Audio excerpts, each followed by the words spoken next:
이번 강의에서는 최대 공약수와 최소 공배수의 활용에 대하여 수업하겠습니다. 먼저 최대 공약수의 활용에 대하여 살펴보면 이전 강의에서 공약수에 대한 문제는 어떻게 접근한다고 했는지 기억하고 있나요?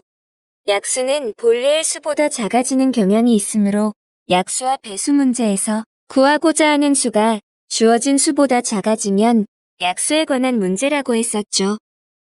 예를 들어 사탕 10개를 2명에게 남김없이 나누어 주면 몇 개씩 나눠줄 수 있을까요? 네, 5개씩 나눠줄 수 있죠. 즉, 구하고자 하는 수가 주어진 수인 10보다 작아지고 나머지가 생기지 않기 때문에 약수의 문제가 돼요. 이번엔 사탕 10개를 3명에게 남김없이 나누어 주면 몇 개씩 나눠줄 수 있을까요? 네, 나눠줄 수가 없죠. 즉, 구하고자 하는 수가 주어진 수인 10보다 작아지지만 나머지가 생기기 때문에 약수가 되지 않아요. 다음은 최대 공약수 문제에서 자주 등장하는 도형에 관한 예를 들어 볼게요. 20cm인 자가 있고 여기에 한 변의 길이가 각각 3cm, 4cm인 정사각형을 이어서 붙인다고 할 때 한 변의 길이가 3cm인 정사각형을 여러 개 이어서 20cm인 자에 꼭 맞게 붙일 수 있을까요? 그림에서와 같이 정사각형 6개를 붙이면 모자라고 7개를 붙이면 남게 되어서 딱 맞게는 붙일 수가 없네요. 그 이유는 3은 20의 약수가 아니므로 나머지가 생기게 되니까 정사각형을 이어붙여서 자 안에 남는 부분이 없도록 할 수가 없어요. 이번엔 한 변의 길이가 4cm인 정사각형을 여러 개 이어서 20cm인 자에 꼭 맞게 붙일 수 있을까요? 그림에서와 같이 정사각형 5개를 이어서 붙이면 남김없이 딱 맞게 붙일 수가 있죠. 그 이유는 4는 20의 약수이므로 나머지가 생기지 않아서 정사각형을 이어붙여서 자 안에 남는 부분이 없도록 만들 수가 있어요. 또한 정사각형의 한 변의 길이가 각각 20의 약수가 되는 수인 1, 2, 4, 5, 10, 20cm 모두 자 안에 남는 부분이 없도록 만들 수가 있겠죠. 그래서 주어진 길이의 어떤 틀 안에 정사각형을 채워 넣을 때 남김이 없도록 딱 맞게 채워 넣으려고 한다면 주어진 길이에 대하여 정사각형의 한 변의 길이는 반드시 그 수의 약수가 되어야 한다는 것을 이해하겠죠. 앞의 강의에서는 자에 남는 부분이 없도록 하는 정사각형의 한 변의 길이에 대하여 알아보았어요. 이번엔 틀 안에 딱 맞게 들어간 정사각형의 개수에 대하여 살펴볼게요. 가로와 세로의 길이가 각각 10과 6인 직사각형 모양의 틀 안에 남는 부분이 없도록 가능한 한 큰 정사각형의 타일을 붙이고자 할 때 들어갈 정사각형의 개수를 알아볼까요? 구하고자 하는 타일의 크기는 10과 6보다 작아지고 또한 10과 6의 공약수가 되어야만 남김없이 딱 맞게 붙일 수가 있겠죠? 그래서 두 수의 공약수인 1과 2가 정사각형의 한 변의 길이가 될 수 있고 이 중에서 가장 큰 정사각형의 한 변의 길이가 되어야 하므로 한 변의 길이가 2인 정사각형이 되겠네요. 한 변의 길이가 2인 정사각형을 그림과 같이 붙여볼까요?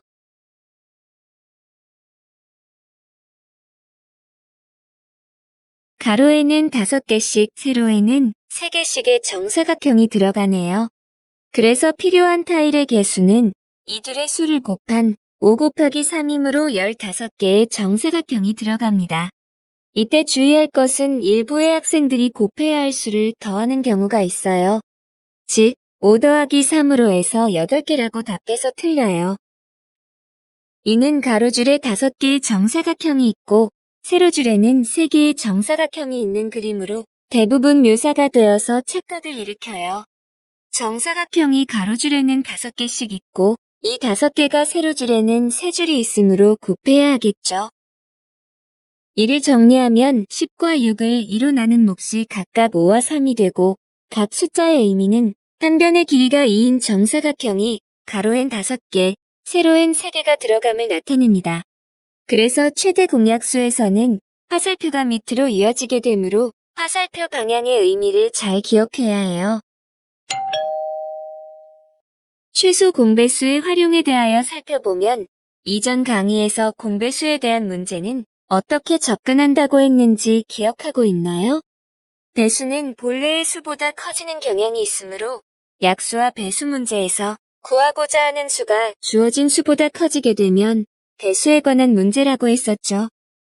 예를 들면 작은 직사각형을 이용하여 큰 정사각형을 만들거나 버스의 배차 시간에 관한 문제, 톱니바퀴의 회전수에 관한 문제들은 구하고자 하는 수가 주어진 수보다 커지므로 모두 배수에 관한 것이 됩니다.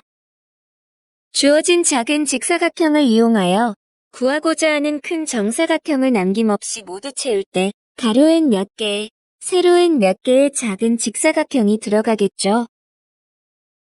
예를 들어 가로와 세로의 길이가 각각 10과 6인 직사각형을 이용하여 정사각형의 틀을 남김없이 모두 채울 때 구하고자 하는 정사각형의 한 변의 길이는 10과 6보다 커지고 또한 10과 6이 공배수가 되어야만 남기지 않고 모두 채울 수가 있겠죠. 그래서 10과 6의 최소 공배수를 구하면 30이 돼요. 각 숫자의 의미는 2 곱하기 5 곱하기 3은 크기가 최소인 정사각형의 한 변의 길이를 나타내고 직사각형의 가로의 길이인 10에 대하여 30을 10으로 나눈 몫이 3이 되므로 정사각형의 가로엔 3개의 직사각형이 들어가고 직사각형의 세로의 길이인 6에 대하여 30을 6으로 나눈 몫이 5가 되므로 정사각형의 세로엔 5개의 직사각형이 들어감을 나타냅니다. 그래서 최소 공배수에서는 화살표가 크로스의 형태로 이어지게 되므로 화살표 방향의 의미를 잘 기억해야 해요. 어느 버스의 배차 시간이 30분 간격이라고 하고 오전 6시에 첫 차가 출발한다면 나머지 차들의 배차 시간은 각각 6시 30분, 7시, 7시 30분, 8시 등과 같이 됩니다. 그래서 출발하는 버스는 30분 후, 60분 후, 90분 후, 120분 후 등과 같이 숫자들이 점점 더 커지므로 배수에 문제가 됩니다. 톱니가 12개인 톱니 바퀴가 있을 때 한 번 회전하게 되면 12개의 톱니가 2번 회전하게 되면 24개의 톱니가 3번 회전하게 되면 36개의 톱니가 회전한 것이 됩니다. 이처럼 회전한 톱니의 개수는 점점 더 커지므로 배수에 문제가 되겠죠. 가로, 세로 높이의 길이가 각각 12코, 6인 직육면체를 빈틈없이 쌓아서 가장 작은 정육면체를 만들려고 할 때 필요한 직육면체의 개수를 알아볼까요? 구하고자 하는 정육면체의 한 변의 길이는 12코, 6보다 커지고 빈틈없이 쌓아야 하므로 이 세 수들의 배수가 되어야겠네요. 12, 9, 6의 최소 공배수를 구하면 다음의 순서와 같아요. 따라서 구한 최소 공배수는 36이 됩니다. 즉, 정육면체의 가로의 길이가 36이 되므로 가로엔 36을 12로 나눈 몫이 3이 되어서 3개의 직육면체가 들어가요. 세로와 높이도 이와 같이 하면 세로엔 4개, 높이엔 6개의 직육면체가 들어가게 됩니다. 그래서 필요한 직육면체의 개수를 알아보면 제일 아래층엔 3 곱하기 4이므로 12개의 직육면체가 필요하고 또한 높이가 6층이므로 12 곱하기 6하면 72개의 직육면체가 필요하게 됩니다. 즉, 이를 정리하면 가로, 세로 높이에 각각 필요한 직육면체가 3개, 4개, 6개이므로 이들의 수를 모두 곱한 값은 3 곱하기 4 곱하기 6인 72개의 직육면체가 필요하게 돼요. 여기서도 주의할 것은 각각의 수를 더하면 안 되겠죠?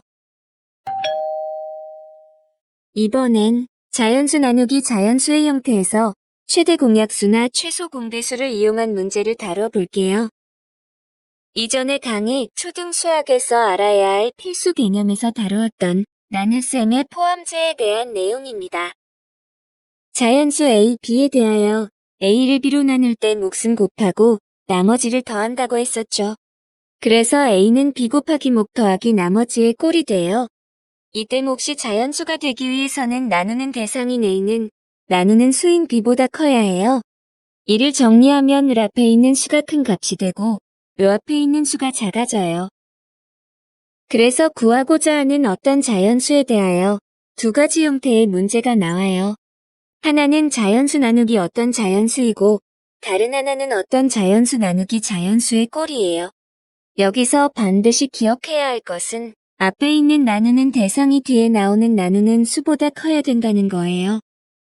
첫 번째의 형태는 구하는 어떤 자연수가 뒤에 있으므로 작아져야 하고요.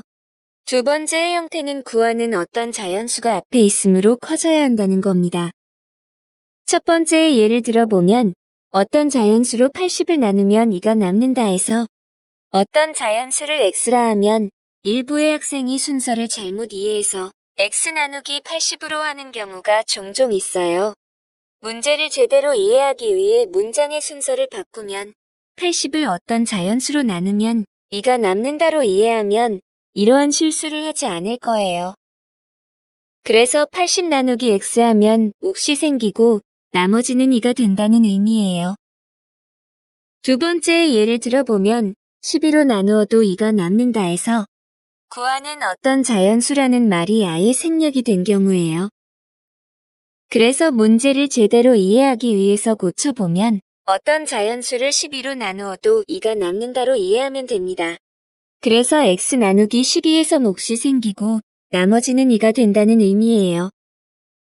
앞에 두 가지 예에서는 구하는 x가 큰 수인지 작은 수인지를 알아보는 단계이므로 등식을 이용한 약수나 배수의 관계를 만들지 않았어요. 이제는 나머지를 없애서 약수나 배수의 관계를 이용한 등식을 만들어 볼게요. 두 자연수를 나눌 때 남는다와 모자란다의 의미를 살펴볼까요? 먼저 나머지가 남는 경우의 예를 들어보면 사탕 10개를 3명의 학생에게 나눠주면 한 명당 사탕이 3개씩 돌아가고 1개의 사탕이 남아요. 이를 등식으로 나타내면 10은 3 곱하기 3 플러스 1이 됩니다. 그래서 남는 사탕이 없도록 하기 위해서 주어진 사탕 10개에서 1개의 사탕을 빼면 9개가 되므로 3명에게 나눠줄 수 있겠죠. 따라서 10-1은 3 곱하기 3이 되므로 약수와 배수의 관계가 성립하게 됩니다. 이를 정리하면 나머지가 남을 때 나누는 대상에서 나머지를 빼면 약수와 배수의 관계가 됩니다. 즉, 나머지가 남으면 빼라입니다. 이번엔 나머지가 모자라는 경우의 예를 들어보면 사탕 10개를 3명의 학생에게 한 명당 사탕이 4개씩 나눠주면 2개의 사탕이 모자라요. 여기서 모자란다의 표현을 -2로 나타낼게요. 이를 등식으로 나타내면 10은 3 곱하기 4-2가 됩니다. 그래서 모자라는 사탕이 없도록 하기 위해서 주어진 사탕 10개에서 2개의 사탕을 추가하면 12개가 되므로 3명에게 나눠줄 수 있겠죠. 따라서 10 플러스 2는 3 곱하기 4가 되므로 약수와 배수의 관계가 성립하게 됩니다. 이를 정리하면 나머지가 모자랄 때 나누는 대상에서 나머지를 더하면 약수와 배수의 관계가 됩니다. 즉, 나머지가 모자라면 더하라입니다. 어떤 수를 곱하여 분수를 자연수로 만들기. 다음과 같은 세 가지 유형이 있어요. 첫 번째, n분의 12가 자연수가 되게 하는 자연수 n을 구하면 분수가 자연수가 되기 위해서는 분모 n이 분자 12보다 작아져서 약분이 되어 없어져야 하겠죠. 그래서 n은 12의 약수가 되어야 하고 n의 값은 1, 2, 3, 4, 6, 12가 됩니다. 두 번째, 6분의 n이 자연수가 되게 하기 위해서는 분자 n은 분모 6보다 커져서 분모 6이 약분돼서 없어져야 하겠죠. 그래서 n은 6의 배수가 되어야 하고 n의 값은 6, 12, 18, 24 등과 같은 수가 됩니다. 세 번째, 5분의 9 곱하기 a분의 b가 자연수가 되어야 하므로 먼저 분모 a를 없애려면 분모 a가 분자 9보다 작아져서 약분이 되어 없어져야 하겠죠.